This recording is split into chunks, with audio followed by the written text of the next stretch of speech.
नमस्कार दोस्तों।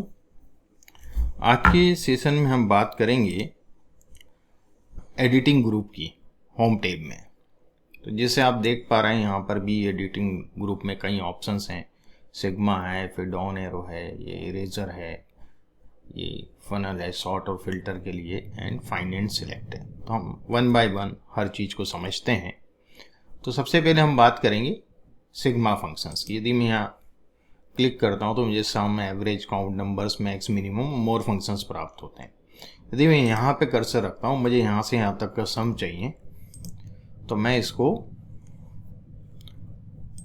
क्लिक करूँगा और एंटर करूँगा। फार्मूला ऑटोमेटिकली इंसर्ट हो गया यहाँ और ये मुझे सम मिल गया। ठीक है। इसी प्रकार यदि मुझे यहाँ पर कुछ और चाहिए, एवरेज चाहिए, मैं एवरेज क्लिक करूंगा तो यार एवरेज का फार्मूला आ गया, ये 90,600 एवरेज हो गया सैलरी का। इसी प्रकार मैं काउंट नंबर्स कर सकता हूँ। पहले मैं इसको डिलीट करता हूँ और अब देखिएगा काउंट नंबर्स, तो ये काउंट करके बता देगा 20। हमारे पास total observations, number of observations 20 हैं। ठीक है। तो इसी प्रकार मिनिमम वैल्यू, मैक्सिमम वैल्यू हम लोग फाइंड आउट कर सकते हैं। ठीक है। और मोर फंक्शंस पे भी हम लोग जा सकते हैं, और भी फंक्शंस हैं। इन सब का हम डिटेल में बाद में स्टडी करने वाले हैं। ये रिसेंटली यूज्ड फंक्शन बता रहा है। वैसे तो फंक्शंस बहुत है, फाइनेंशियल फंक्शंस अलग हैं। ठीक है। डेट टाइम के फंक्शंस हैं, मैथमेटिक्स और ट्रिग्नोमेट्री के फंक्शंस हैं, स्टैटिस्टिकल फंक्शंस हैं, है ना, लुकअप एंड रेफरेंस हैं। ठीक है। देन डेटाबेस है और टेक्स्ट फंक्शंस हैं, लॉजिकल है, इंफॉर्मेशन है, इंजीनियरिंग है। ऐसे बहुत से फंक्शंस यदि आप देखेंगे, cube, compatibility, web, chat GPT for Excel, तो ये बहुत से फंक्शंस हैं। इन सब पे हम आगे के सेशंस में बात करने वाले हैं। तो ये तो रही फंक्शन से रिलेटेड बात। अब हम दूसरा ऑप्शन देखते हैं, या डाउन या इस प्रकार से जो दिया हुआ है। जैसे मैंने यहाँ कर्सर रखा, यह मैंने सेल सेलेक्ट करी है 12 पे, और आप देखिएगा यदि मैं डाउन करता हूँ तो क्या होता है। आपको यहाँ कोई डिफरेंस नहीं दिख रहा होगा। मैं कोई दूसरी सेल पे करता हूँ जहाँ डिफरेंट चीज़ें हो। ये सेल्स एग्जीक्यूटिव पे मैं यहाँ कर रहा हूँ और मैं अब इसको डाउन करता हूँ। देखिएगा क्या हुआ, ये वाला अकाउंटेंट जो है वो यहाँ पे इंसर्ट हो गया, वो सेल्स रिप्रेजेंटेटिव हट गया। जैसे मैं इसको वापस से कंट्रोल Z किया, सेल्स एग्जीक्यूटिव आ गया। इसी प्रकार यदि मैं इसको राइट करता हूँ तो देखिएगा यहाँ से MBA को यहाँ पे गया है, राइट लिया है। ठीक है। देन अब मैं इसको अप करता हूँ तो मार्केटिंग मैनेजर, ठीक, और देन मैं इसको लेफ्ट करता हूँ तो ये 12 ले आएगा। तो इस प्रकार से ये अप, राइट, डाउन, इस प्रकार से हम लोग इसमें ले सकते हैं। अब हम बात करते हैं नेक्स्ट फंक्शन सीरीज की। यहाँ मैं कोई नंबर लिख रहा हूँ 3, और मैं चाहता हूँ कि ये 5 के इंक्रीमेंट पे मुझे मिले और अप टू 50 तक, है ना। तो मैं यहाँ से चूज करूँगा सीरीज। रोज में मैं चाह रहा हूँ, ऐसे रो में रखा है, कॉलम में तो कॉलम में भी रख सकता हूँ, है ना।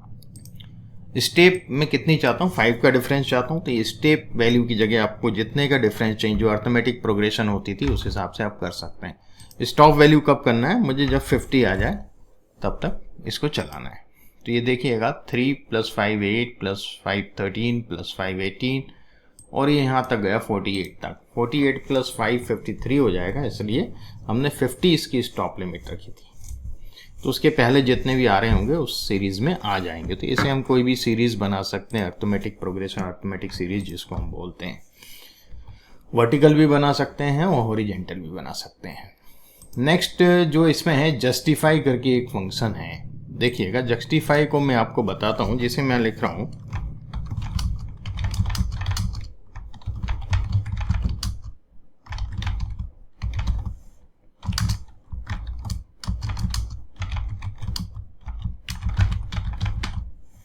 ये मैंने कोई स्टेटमेंट लिखा, और ये देखिएगा मेरा जो सेल है यहीं तक है, इसके आगे ये दिख रहा है। तो दो तरीके हैं, एक तो मैं इसको कॉपी भी कर लेता हूँ, Ctrl+C, और इसको यहाँ पे मैं पेस्ट कर देता हूँ। ठीक है, पहले हम इस पे काम करते हैं। तो इसका एक तरीका हमारे पास ये था कि हम इसको रैप कर सकते हैं, है ना, कि एक ही सेल में आ जाए। तो जैसे मैं इसको जब रैप करता हूँ तो ये मैंने आपको पढ़ाया था पहले, पिछले सेशंस में बताया था। तो ये देखिएगा कि एक ही सेल में पूरी चीज़ आ गई। अब जस्टिफाई क्या करता है, जस्टिफाई इसी तरह के काम करता है पर इसमें डिफरेंस है। देखिएगा, जस्टिफाई के अंदर आप जैसे आ रहे हैं इधर जस्टिफाई में, जस्ट अ मोमेंट, ये जस्टिफाई मैंने किया इसको सेलेक्ट करके। तो ये text will extend below selected range, है ना, तो इस सिलेक्टेड रेंज के नीचे एक्सटेंड हो जाएगा। तो देखिएगा, ये जो चीज़ थी ये सिंगल सेल में, इसने उस टेक्स्ट को तोड़ के नीचे की सेल्स में डिस्ट्रीब्यूट कर दिया। तो ये सेल अलग है, ये सेल अलग है, ये सेल अलग है, ये सेल अलग है। तो ये होता है जस्टिफाई का उपयोग। यदि हम किसी टेक्स्ट को अलग अलग सेल में डिवाइड करके रखना चाह रहे हैं तो हम इस प्रकार से जस्टिफाई कर सकते हैं। देन फ्लैश फिल की हम बात करते हैं। देखिएगा, फ्लैश फिल क्या है, यहाँ आप देखिएगा एक कॉलम है मेरे पास, फुल नेम, ठीक है, और इस फुल नेम में मैं एक कॉलम और इसके आगे इंसर्ट करता हूँ। ये यहाँ मैं खाली सरनेम ले लेता हूँ लोगों के, है ना। अब मैं यदि यहाँ से कुलकर्णी चाहिए, यहाँ से कपूर चाहिए, देसाई चाहिए, तो मुझे या तो टेक्स्ट फार्मूला यूज़ करूँ या मेरे पास जो लेफ़्ट राइट मिड वाले फॉर्मूले उनमें से यूज़ करूँ। वो थोड़े कॉम्प्लिकेटेड, ज़्यादा टाइम लगाते हैं, पर वो डायनेमिक होते हैं। फार्मूले का एक अपना उपयोग है, फार्मूला जो होता है वो डायनेमिक होता है। बट ये जो है, यदि आपको इमीडिएट कोई काम करना है, ये डायनेमिक नहीं रहता है। जैसे मुझे मान लीजिए इसमें से खाली सरनेम निकालना है, तो मैं क्या करूँगा, पहले वाले का सरनेम खाली यहाँ पे टाइप करूँगा और एंटर दबाऊँगा। इसके दो ऑप्शन, एक तो शॉर्ट की है Ctrl+E, नोट कर लीजिएगा, Ctrl+E इसका शॉर्टकट है। दूसरा ऑप्शन मैं यहीं से बताऊँगा आपको, फ्लैश फिल। जैसे मैं फ्लैश फिल पे क्लिक कर रहा हूँ, देखिएगा ये हुआ मैजिक। ये अय्यर का अय्यर, पटेल, शाह, पूरे खाली उसने उनके सरनेम्स मुझे निकाल के दिए। तो इस तरह से हम लोग फ्लैश फिल का उपयोग करके टेक्स्ट को या नंबर को भी हम लोग इसके अंदर सेपरेट कर सकते हैं। कुछ पर्टिकुलर डिजिट्स आपको चाहिए, जैसे यहाँ देख लीजिएगा, मैं इंसर्ट करता हूँ और मैं 212 ये किया। अब मैं Ctrl+E दबा रहा हूँ, ठीक है। तो Ctrl+E दबाने से क्या हुआ कि लास्ट के उतने उसने मुझे दे दिए, ठीक, कि 9953 नंबर्स 3 डिजिट्स तक के मुझे दे दिए। कोई जीरो तो यहाँ मेंशन करेगा नहीं, इसलिए इसने जीरो यहाँ 033 नहीं लिखा है, 007 है ये, ओके। तो इस प्रकार से हमें लास्ट 3 डिजिट्स दे देंगे। नंबर और टेक्स्ट दोनों पे काम करता है, ठीक। तो ये अपन ने देखा कि ये जो ऑप्शन थे, down, right, up, left, series, justify, flash fill. अब हम आगे देखते हैं कि ये जो क्लियर ऑल वाला ऑप्शन है ये कैसा है। क्लियर फॉर्मेट, जहां जहां मैंने फॉर्मेटिंग करी है उसको ये क्लियर कर देगा। देखिएगा, फॉर्मेटिंग जहां जहां हुई होगी वहां वो क्लियर करेगा। तो ये फॉर्मेटिंग यहाँ दिख रही है आपको ऊपर, ये फॉर्मेटिंग क्लियर कर देगा ये। तो जैसे मैं यहाँ पे पहले फॉर्मेटिंग क्लियर कर रहा हूँ, तो देखिएगा पहले सिलेक्ट करना पड़ेगा हमें, ये सिलेक्ट कर लिया और मैंने फॉर्मेट क्लियर किया। ये फॉर्मेट क्लियर हो गया सब। देखिए यहाँ भी फॉर्मेटिंग थी, कंडीशनल फॉर्मेटिंग थी, आपको बता देता हूँ वापस से। यहाँ कंडीशनल फॉर्मेटिंग भी क्लियर कर दी और जो बेसिक फॉर्मेटिंग थी वो भी इसने क्लियर कर दी। दूसरा इसमें है क्लियर कंटेंट्स। अब कंटेंट्स क्लियर करें या क्लियर ऑल, तो देखिएगा क्लियर कंटेंट्स में मैं ये लिया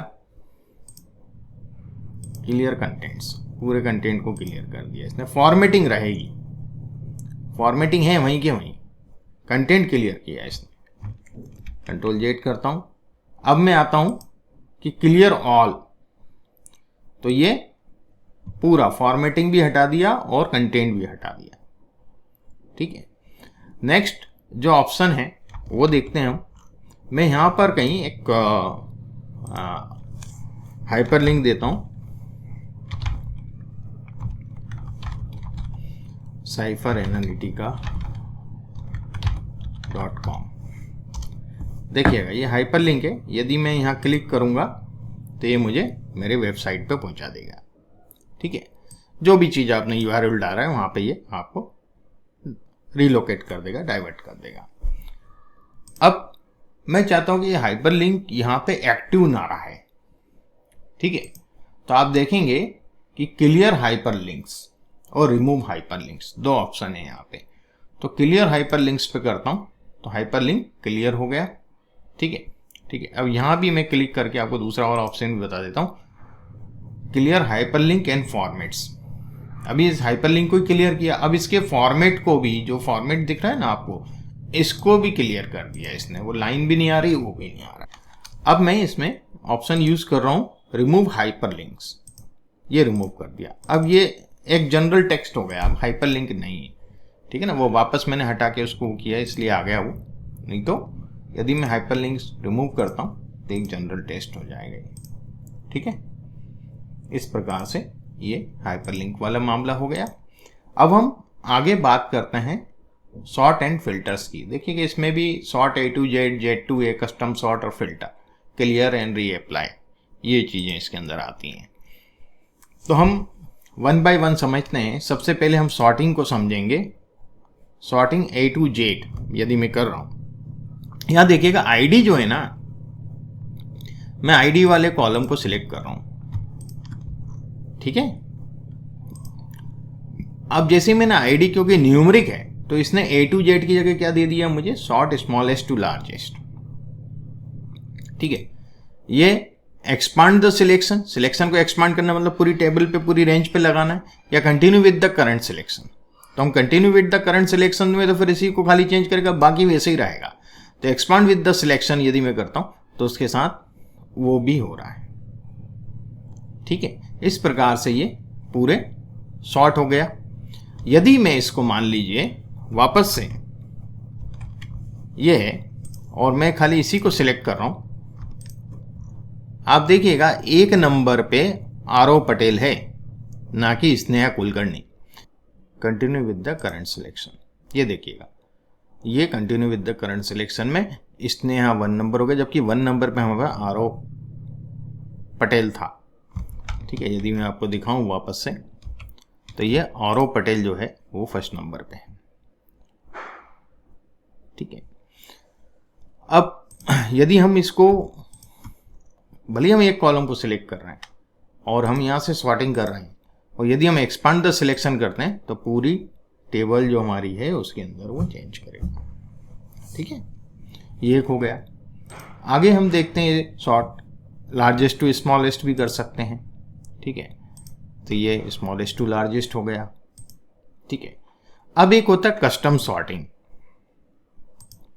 कस्टम सॉर्टिंग के पहले मैं, या तो इसमें मल्टीपल चॉइस आती है, आप मल्टीपल कॉलम्स के अंदर ये सॉर्टिंग कर सकते हैं। तो जैसे है यहाँ पर देखिएगा डेट वाले कॉलम में अभी नंबर्स हैं, इसको मुझे डेट में कन्वर्ट करना है। यहाँ जाऊँगा, यहाँ से मैं इसको शॉर्ट डेट में कन्वर्ट कर लिया। ठीक है, अब मैं यहाँ पर कस्टम सॉर्टिंग में जा रहा हूँ तो मुझे बहुत से इसके अंदर देखिए ऐड लेवल है, डिलीट लेवल है, कॉपी लेवल है, ऑप्शंस है, माय डेटा इज हेडर्स, है ना। यदि मैं हेडर के साथ सिलेक्ट कर रहा हूँ, यदि मैं हेडर के साथ सिलेक्ट करूँगा तो माय डेटा हैज़ हेडर्स मुझे क्लिक चेक करना होगा। अदरवाइज यदि हेडर नहीं है तो नहीं करूँगा। हेडर है, जब मैंने हेडर पर क्लिक किया तो हेडर के नीचे से ले रहा है, देखिएगा। यदि मैं इसको क्लिक करता हूँ तो पूरे को ले लेगा।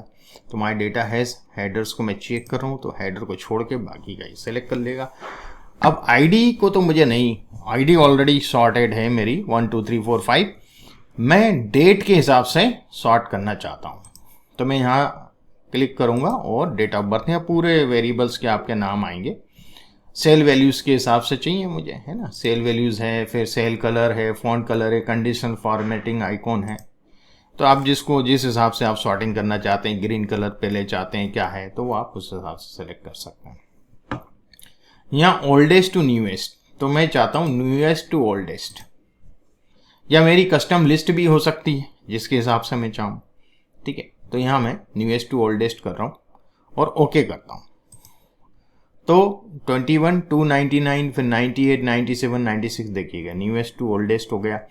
अब मैं फिर जाता हूँ इधर ही और फिर कस्टम सॉर्ट पे जाता हूँ और एक लेवल और ऐड करता हूँ। अब मैं जो लेवल ऐड कर रहा हूँ वो ऐड करने वाला हूँ एज। ठीक है, तो एज ले लूं या फिर मैं और कोई इस तरह का है अल्फाबेटिकल नेम का चाहिए तो नेम को भी कर सकता हूं।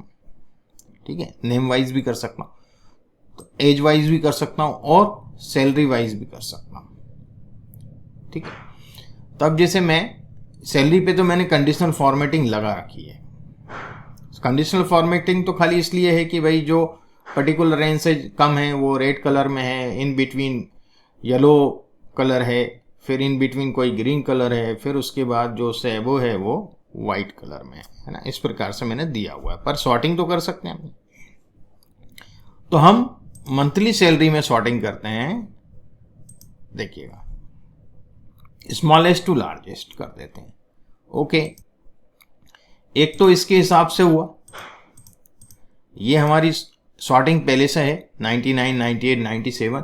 इसके बाद देखिए स्मॉलेस्ट से लार्जेस्ट है, तो ये डेट के हिसाब से जो सेम डेट में रेंज होगी उस हिसाब से ये दे रहा है, क्योंकि ये अपन ने डिसेंडिंग लिया है ना।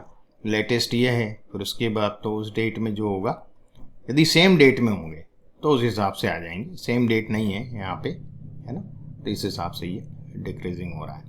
तो ये तो सॉर्ट का हमने देख लिया, कस्टम सॉर्ट। अब हम बात करते हैं फिल्टर की। जैसे ही मैं फिल्टर पे क्लिक करता हूँ तो देखिएगा यहाँ सब पे बटन आ गया। अब मैं फिल्टर करना चाहता हूँ मैं चाहता हूँ यहाँ पर डेट वाले में यदि फिल्टर लेता हूँ मैं, तो मुझे 98 का डेटा चाहिए। तो 98 में तो एक ही है मेरे पास। ठीक है, फिल्टर हटाना है तो क्लियर फिल्टर। फिर यहाँ देखिएगा आप कि मुझे यहाँ बीकॉम वाले, बीएससी वाले, बीसीए वाले और बीबीए, है ना, ग्रेजुएट जो कोर्स है, और बी ये मैं, और बीटेक भी ले लिया अपन ने। ठीक है, ये कोर्स ले लिए। एमकॉम, एमएससी, एमटेक वगैरह हटा दिए, तो ये ग्रेजुएशन वाले कोर्स आ गए मेरे पास पूरे। ठीक है, इसी प्रकार से मैं यहाँ पर चाहता हूँ कि बिजनेस एनालिस्ट सिलेक्ट करना चाहता हूँ, तो मैं यहाँ पे खाली बिजनेस एनालिस्ट को कर दूंगा। तो एक बी है, बीटेक है, और मुझे इनको सबको हटाना है एक साथ, तो मैं यहाँ पे क्लियर कर दूंगा, फिल्टर क्लियर हो गया। ठीक, ये तो रहा फिल्टर के लिए। अब हम आते हैं फाइंड में। कि आपको कोई चीज़ है तो कंट्रोल F भी कर सकते हैं आप, या यहाँ से आप फाइंड ले सकते हैं। ठीक है, तो फाइंड में क्या ढूंढना है आपको, जैसे आपको ढूंढना है Mehta,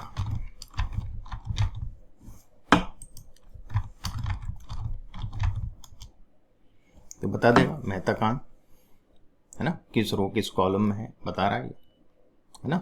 with in sheets search by rows, look in formulas. ठीक है, और इस प्रकार से हमें ये पता चल सकता है। यदि हम रिप्लेस की बात करें तो हम रिप्लेस भी कर सकते हैं। ठीक है, किसी चीज़ के जगह आपको कोई दूसरी चीज़ रिप्लेस करना है, मेहता की जगह मान लीजिए आपको जैन लिखना है। ओके, रिप्लेस ऑल कर देता हूँ मैं। ये देखिएगा 2 रिप्लेसमेंट हुए हैं, इसमें 2 जगह मेहता जी होंगे, तो उनका रिप्लेसमेंट हो गया जैन हो गया। यदि मैं वापस बताऊँ आपको तो देखिएगा कहाँ एक मेहता यहाँ है और एक मेहता यहाँ था, ये अगल बगल में थे, है ना। ये दोनों का रिप्लेसमेंट जैन हो गया था। अब जैसे बता देता हूँ, ये देखिए जैन, और फिर आप देखेंगे मेहता। ठीक, आगे हम देखते हैं गो टू। आपको किस रेफरेंस पे जाना है। मान लीजिए मैंने यहाँ B7 लिखा है। Okay, I am going to that reference. मैं जहाँ जाना चाहूँ वहाँ गो से जा सकता हूँ, गो टू से। अब गो टू स्पेशल जो है बहुत इंपॉर्टेंट है। यहाँ से भी गो टू स्पेशल का हमें स्पेशल फंक्शन मिलता है। ठीक है, और इन्होंने अलग से भी ऑप्शन दे रखा है गो टू स्पेशल। इसमें यदि आपने कहीं नोट्स डाला हुआ है, कहीं कमेंट डाला हुआ है, वो आपको दिख जाएगा। ठीक है, यहाँ मैं कोई नोट डाल रहा हूँ, देखिएगा, है ना। तो नोट के लिए मैंने राइट क्लिक करके इट इज़ ओके लिख दिया। ठीक है, तो ये नोट डाल दिया। अब इसमें कई जगह नोट डाले, मुझे देखना है कहाँ कहाँ है। मैं गया गो टू स्पेशल, नोट्स पे जाऊँगा। ओके, मैं कहीं भी रहूँ, देखिएगा, आप ध्यान दीजिएगा, गो टू स्पेशल पे गया, नोट्स पे क्लिक किए, ओके, वो मुझे बता देगा, उस सेल पे पहुंचा देगा क्या नोट लिखा है।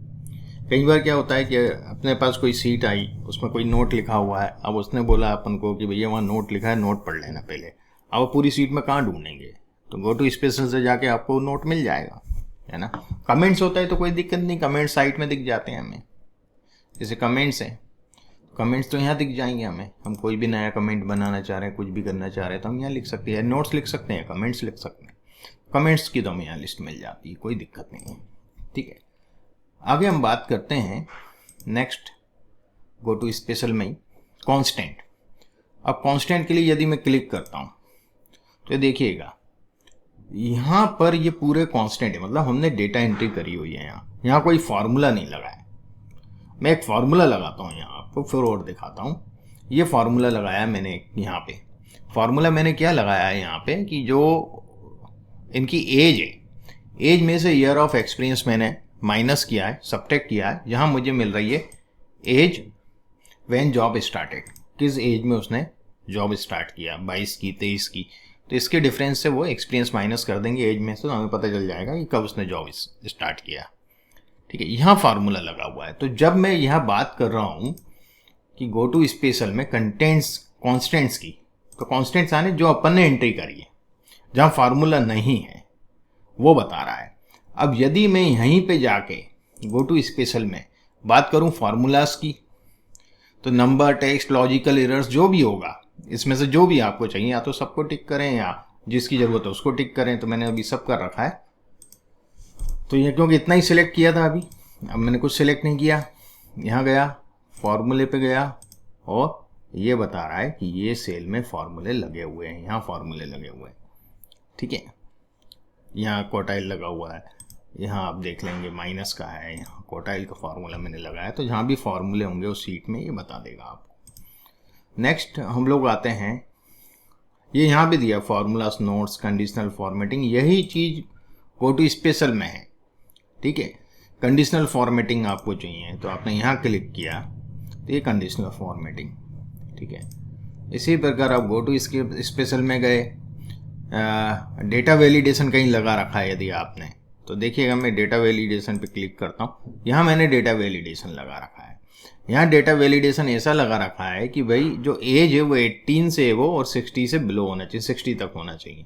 यदि मैं इसमें कोई भी एज 65 एंटर करने की कोशिश करता हूँ तो this value does not match the data validation restrictions defined for the cell. ठीक है ना। और यदि 18 से कम भी मैं करता हूँ, 17 कर देता हूँ, तो भी इस तरह का देगा। ठीक है, तो यहाँ वैलिडेशन लगा हुआ है। तो कहाँ कहाँ वैलिडेशन लगा है डेटा का, ये भी आप पता कर सकते हैं गो टू स्पेशल से।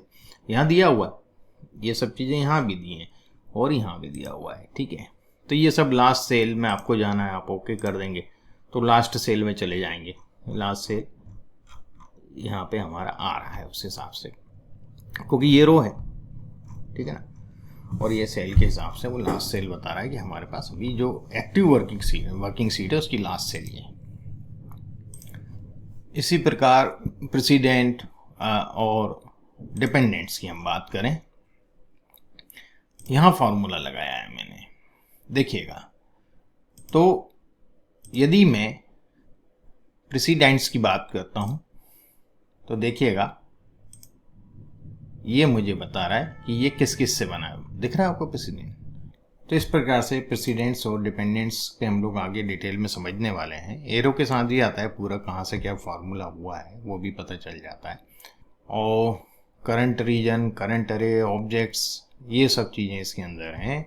ये जैसे यूज़ हो तो उसका उपयोग करते हैं। मेन चीज़ें मैंने आपको बता दी हैं इसमें। ठीक है, अब हम आते हैं आगे इसमें बहुत सिंपल है। सिलेक्ट ऑब्जेक्ट, कोई ऑब्जेक्ट है जैसे यहाँ पे कोई पिक्चर है कुछ है तो उसके सेट के लिए ये आपका एरो बन जाता है और इसको वापस से आप अपने सेल सिलेक्शन के हिसाब से चेंज कर सकते हैं। ठीक है, फिर सिलेक्शन पेन यहाँ पे आ जाता है, ये है। तो ये पूरी चीज़ आज हमने समझी कि भाई एडिटिंग ग्रुप है उसमें क्या क्या चीज़ें होती हैं और ये कैसे काम करती हैं, है ना। और नेक्स्ट वीडियो में हम लोग करने वाले हैं नंबर और उसके बाद क्लिपबोर्ड। तो हमारा होम टेप फिनिश हो जाएगा। इसके बाद हम इंसर्ट टेप और बाकी के टेप्स के बारे में बात करेंगे। Thanks all of you.